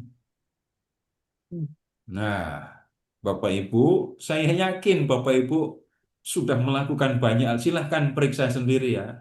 Dulu kecenderungan saya waktu masih muda, kecenderungan saya waktu masih muda yang negatif, yang sudah hilang. Dan saya tidak melakukannya lagi. Ada enggak? Ada. Masuk dipelihara kebiasaan negatif, hal manusiawi dari muda sampai usia lanjut, masuk sama saja. Enggak.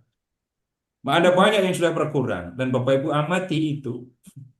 Dan ketika kita melihat itu, nah Bapak Ibu bukan hanya berhenti sampai di situ, perhatikan lebih lanjut. Apalagi. Lalu makin lama ya hidup akan menjadi lebih benar.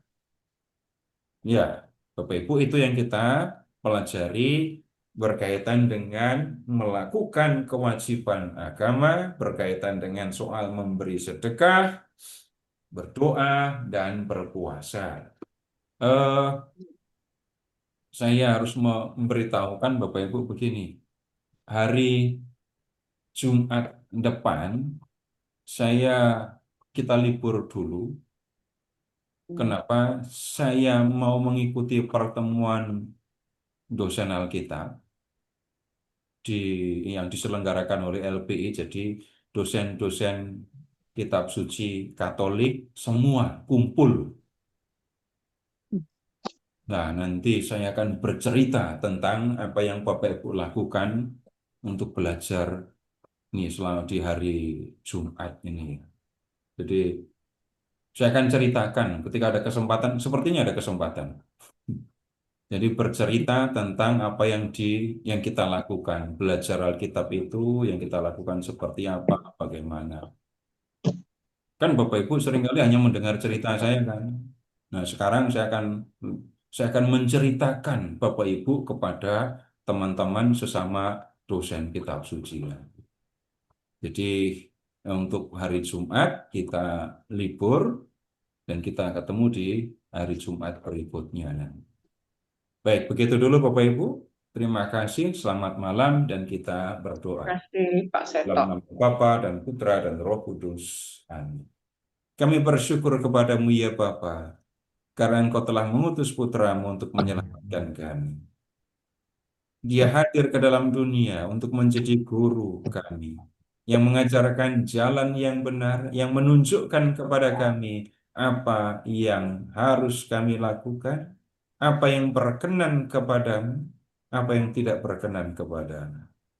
Bapa, berikanlah kepada kami kekuatan, agar kami sanggup melakukan apa yang Kau kehendaki, agar dalam perjalanan kami dari waktu ke waktu, kami semakin serupa dengan apa yang Kau kehendaki. Kemuliaan kepada Bapa dan Putra dan Roh Kudus, seperti pada permulaan, sekarang selalu dan sepanjang segala abad. Amin. Dalam nama Bapa dan Putra dan